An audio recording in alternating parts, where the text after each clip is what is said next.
মা ছাড়া আসলে মা হওয়া অনেক বেশি কষ্টকর। এটা শুধু যাদের মা নেই তারাই ফিল করতে পারবে।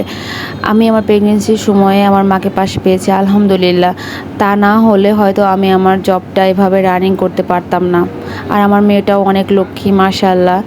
ও ওর মতো সারাদিন খেলাধুলা করে এনজয় করে। আমার অনেক টেনশন হয়। তারপরেও এই জিনিসটা ভেবে অনেক ভালো লাগে যে আমার মেয়েটা আমার মায়ের কাছে আছে। বাচ্চা রেখে যারা জব করে শুধু একমাত্র তারা এটা ফিল করতে পারবে যে সারাদিন বাচ্চাটা কাছে না থাকলে কেমন লাগে আর কি, কেমন টেনশন হয়।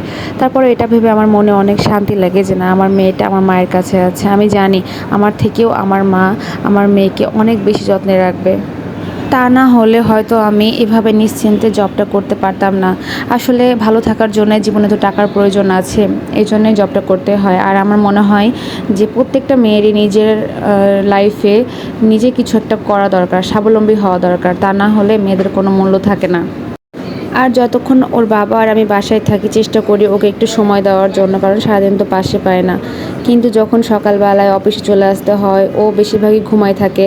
ওকে যখন আদর করি তখন আমার মনে হয় যে কলিজাটা একদম ফেটে যাচ্ছে, ওকে রেখে চলে যেতে হবে এটা ভেবে।